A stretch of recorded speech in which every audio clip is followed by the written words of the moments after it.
Annual budget sa Dakbayan sa Sugbo giaprubahan apan gilaslasan sa konseho.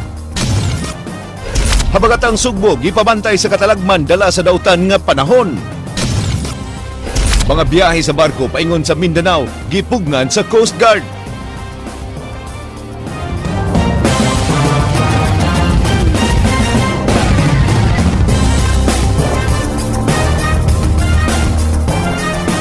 May hapon Sugbo Kabisayan, naninda og pabutog gidakop tungod sa paghimo niini sulod sa usa ka residential area sa Dakbayan sa Lapu-Lapu. Ang mga residente sa barangay Gunob ni petition batok sa pagmanufacture ni kuratsa ug mga pabuto sa ilang lugar. Kini giaksyonan ni Ryan Sorote. Gidakop sa Gunob Police Station ang tighimo og pabuto nga si Angeles Coroncha human gireklamo nga naghimo og pabuto sud sa usa ka residential area. Ang mga residente sa barangay Gunob petition batok sa pagmanufacture ni Coroncha og mga pabuto sa ilang lugar. Apan matod sa dinakpan, gitiwas ron niya ang iyang mga dadonon sa iyang tindahan sa lungsod sa Balamban. Dunay permit sa pagbaligya og paghimo og pabuto si Angeles nga nakarehistro sa barangay Babag ug di sa barangay Gunob. Nalang gid siguro sila kasuko nako sir. Moro gid ang among balay na agid sa Kinalumsan. Unya ang akong buhatan sa Babag. Unya kay nag-pack up naman ko para biyahe. We did not expect mong sad nga duna di ay kuan sa Gunob. No kay mostly man sa manufacturing naagid tanan diri sa bisan sa moang record ang tanang manufacturing naa sa Babag. So ang atong inspection sa mga manufacturing area diri sa Babag. Gi-inspeksyon usab sa Gunob Police ang mga naninda og pabuto sa Barangay Babag, Dakbayan sa Lapu-Lapu. Gisusi sa kapulisan ang mga dokumento sa mga stalls ug ang pagsunod sa mga lagda nga gi-require kanila sama sa pangandam og tubig ug pagplastar sa mga pahimangno. Way bisan usa ka stall ang nakit-an nga adunay mga pabuto nga gidili. Nagtuman lang po mi kay kasuwain mi sa una na nga gidakop gyud mi ana diri. Mao ba? Katong mga super lolo. Gidakop gyud nila. Mga dagko nga pabuto nga delikado kayo kung gamiton. So mo gitoy ato ang gihusgan sa gyud nga dili nato ato gid ang i-confiscate kung naatay makit-an ana. Gisusi usab ang mga permit sa mga pabuto gikan sa Bulacan. Kumpiskahon sa kapulisan ang mga Bulacan-made fireworks nga way permit. Mimahal usab ang mga pabuto karong tuiga tungod sa pagmahal sa mga raw materials o ang mga kemikal nga ilang gigamit. Depende sa klase sa pabuto, musaga ang presyo niini gikan sa 25 centavos ngadto sa 10 pesos. Gidili ang pagpanigarilyo sa dapit, apan doon nagipipila nga nagmagahi o ganigarilyo dool sa matindahan sa pabuto. Alang sa Aksyon Bisaya, Ryan Sorote, News 5. Pagpameno sa mugamit sa gidili nga drugas ang tumong sa bag-ong kampanya sa kapulisan. Kini ilang buhaton human nagpamenos ang supply sa sunod-sunod nga mga operasyons. Kini giaksyonan ni Ray Pasaporte. Well, this is based on the guidance of our regional director in our sustained efforts in the campaign against illegal drugs para sa mga... Nagpatawag og tigom ang bag-ong regional director sa PRO7, Chief Superintendent Manuel Gairlan sa tanang unit sa kapulisan. Matod ni Senior Superintendent Ray Lindon Lawas, tumong sa tigom ang pag-address sa suliran sa gidiling drugas dinhi sa Dakbayan ug probinsya sa Sugbo ug sa Riyon City. Ilang gi-review ang kampanya sa illegal drugs sa panahon sa kanhi Regional Director Prudencio Tumbanyas. Ilang nakita ang pagpanakop sa mamaligya ay og drugas aron ma-reduce ang supply sa Cebu. Dungan sa supply reduction. Tumong sa ilang kampanya karon ang demand reduction kun ang pagpaminos sa mugamit og gidili nga drugas. Gikinahanglan sa mga pulis ang kooperasyon sa komunidad ug sa Barangay Anti-Drug Abuse Council aron magmalampuson niini. Nakita nato nga daghan tinutag na dakop, daghan kita og na confiscar ng mga illegal drugs, pero that is only addressing the supply sa kuan kinini ang naggibaligya. Pero og atong tan-awon ang demand reduction mura o kinahanglan pang atong panghingusgan gyud og maayo. When I say demand reduction, kini mga ni gamit, which if to address this problem, we need the cooperation and support and active participation of the community. Ang mga adik sa gidili nga drugas giisip nga mga biktima ug ilang nakita nga magpadayon og kahalin ang shabu samtang dunay mugamit niini. Kini mga gumagamit mao po'y mamahimong mamaligya ay kay naa man gyapon ang ilang panginahanglan. Panahon sa kanhi Regional Director Tumbanyas, niabot og 307 million pesos ang balor sa Cebu nga nasakmit sa dulan usa ka libo nga operations. Alang sa Aksyon Bisaya, Ray Pasaporte, News 5. Ang Kapitolyo mi-insister nga walay overpricing sa presyo sa heavy equipment nga ilang girekomendar nga i-award sa highest bidder. Si June Sepe, ang Chief of General Services Office, mipatimaw niini atubangan sa mga sakop sa media. Apan ang CONEQUIP nga highest bidder maoy girekomendar sa Bids and Awards Committee nga midaog sa bidding. Ang maong supplier nagbaligya sa dump truck nga sama sa paliton sa Kapitolyo sa kantidad nga 2.6 million pesos lang. Katunga kini sa presyo nga 5.1 million pesos nga ilang gitanyag sa Kapitolyo sa ilang pag-apil sa bidding.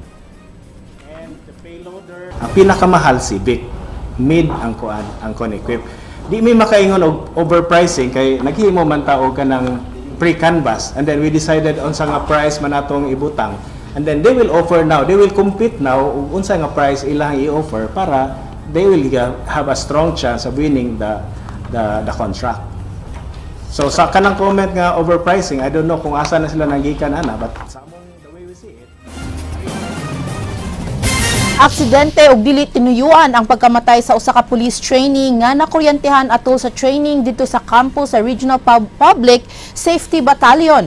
Kini gibarugan sa hepe sa RPSB nga si Senior Superintendent Clifford Gayranod. Kinsa nagtuo nga madismiss ang kaso batok kaniya og sa 36 ka mga kauban nga pulis. Sila nagatubang og sumbong murder tungod sa kamatayon sa trainee nga si Christopher Ruiz Jr. Ang amahan ni Ruiz nga usa ka abogado mipasaka sa sumbong murder. Nakita ni Attorney Christopher Ruiz Sr. nga gituyo ang pagbutang og live war sa lugar diin gipahigayon ng training.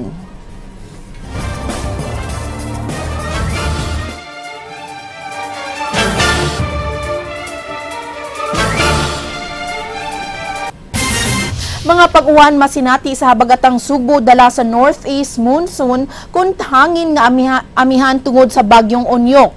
Ang dagan sa panahon giaksyonan ni Ryan Sorote. Ang kusog na hangin.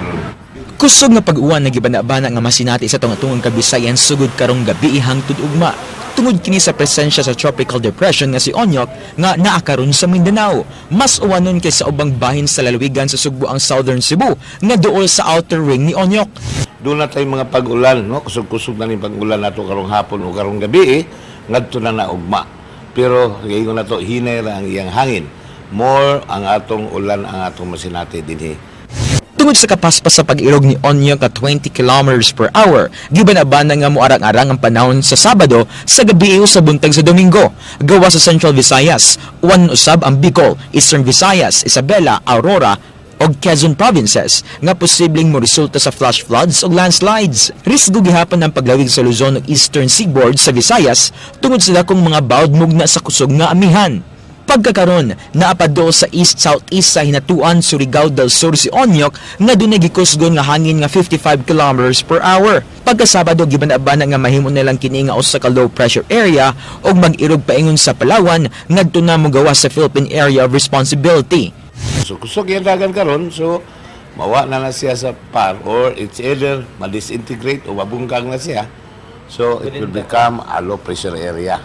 O low pressure area na makalarga na siya. 24 ka mga lugar ang ipaubos sa Public Storm Warning Signal number 1 sa Mindanao nga makasinati og mga pag-uwan.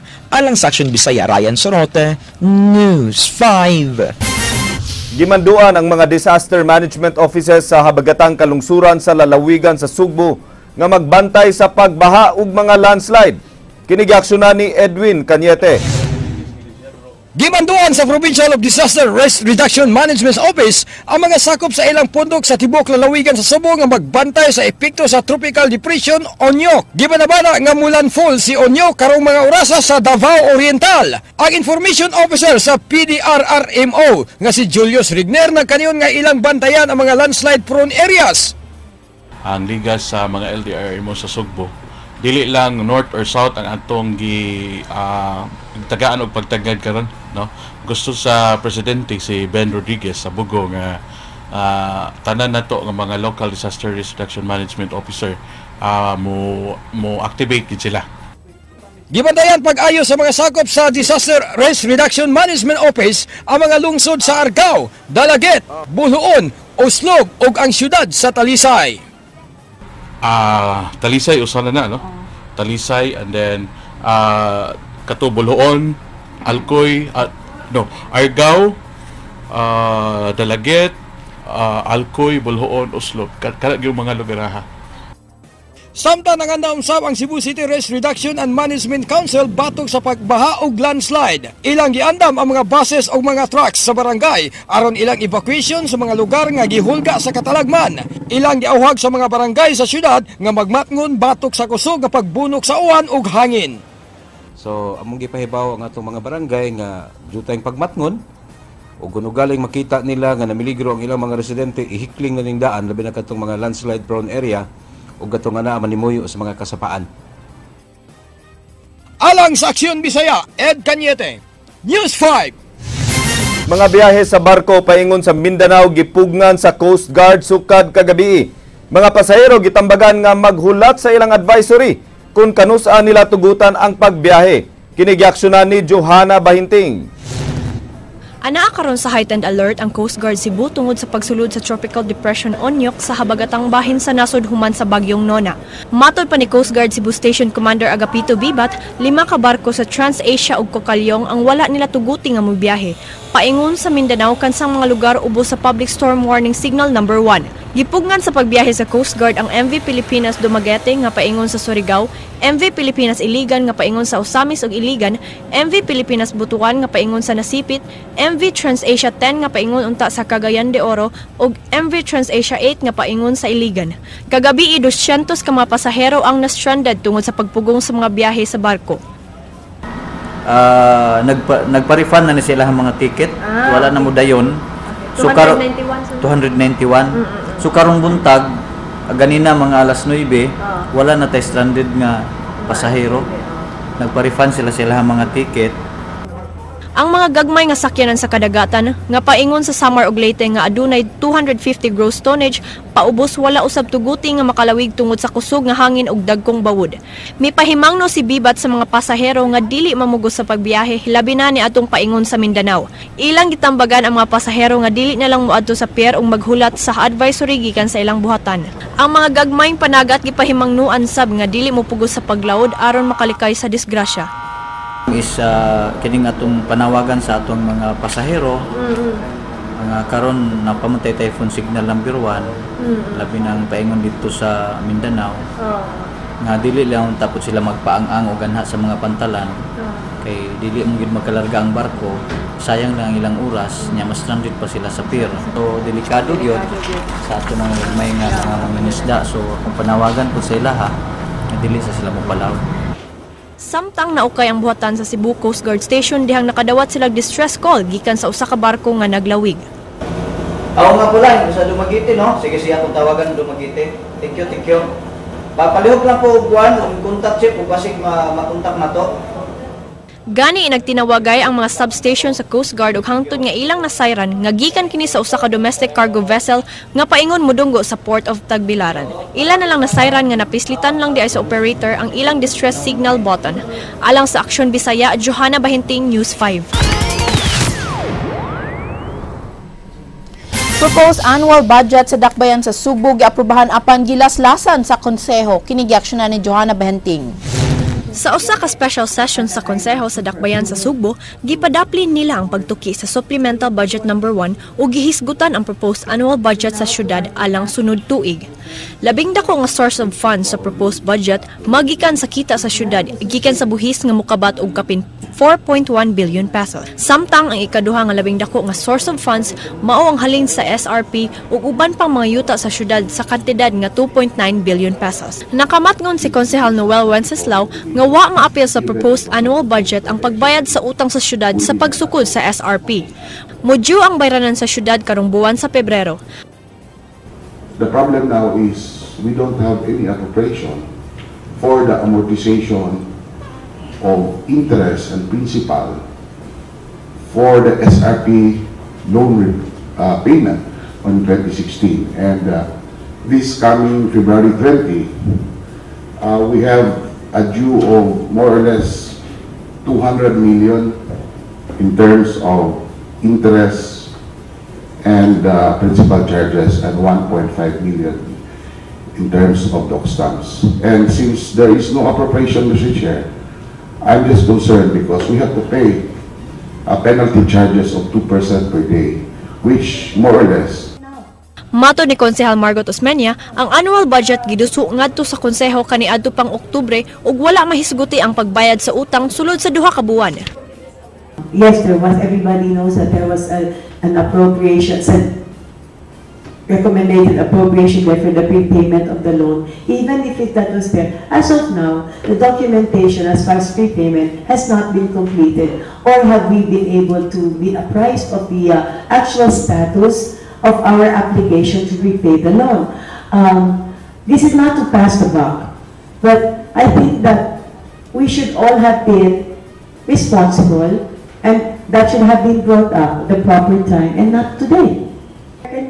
Buot unta ipasulod ni Konsehal Wenceslao ang budget alang sa pagbayad sa utang apan wala na kini gitugot sa mayorya sa konseho. Gipildi ang minority sa botos nga 9-3 votes. Ang proposed nga 8.9 billion pesos nga proposed budget gilaslasan sa konseho ngadto na lang sa 6.2 billion pesos. Alang sa Action Bisaya, Johanna Bahenting, News 5.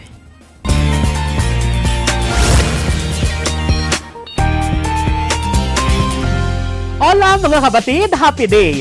Di na ikalimod nga nagka-high-tech na yun ang panahon karon. Mutuomog sa dili mga igsuon, nahilakip na sa digital age ang pipila sa mga nagkadayang sementeryo sa Moscow. Tungod kay, karong umaabot nga tuig 2016, taora na kinig wireless fidelity nga signal sa internet o kung mas na ilang, Wi-Fi. Mahimo nang makasurf sa internet ang muduaw sa mga menteryo sa Novodevichy, Troyekurovskoye ug Vagankovo sa tunga-tungang bahin sa tuig 2016. Matud pa sa tagdumala sa menteryo, ang libreng access sa internet sa menteryo sa maong lugar makatabang sa pagpausbong unya sa turismo didto. Giingong adunay mga sikat nga personalidad ang gilubong sa maong sementeryo. Ug tungod ni ining access sa internet, dali ra sab unya nilang makita ang lubnganan sa tawong mitaliwan na nga gusto nilang bisitahon sa menteryo.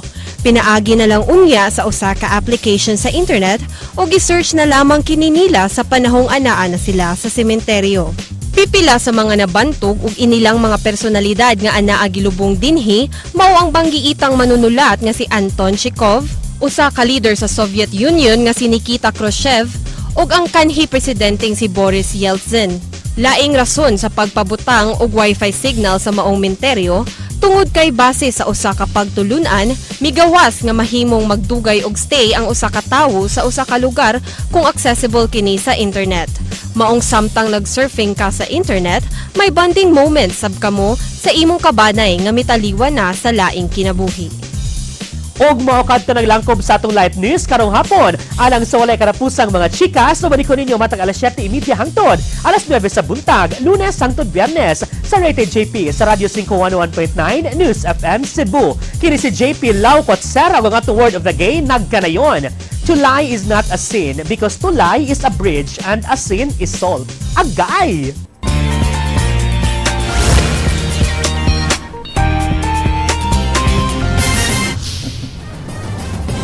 Duwa ko'y comment na to, Atty. Nagsagsak sinagol ang Bisaya og English na words ni JP.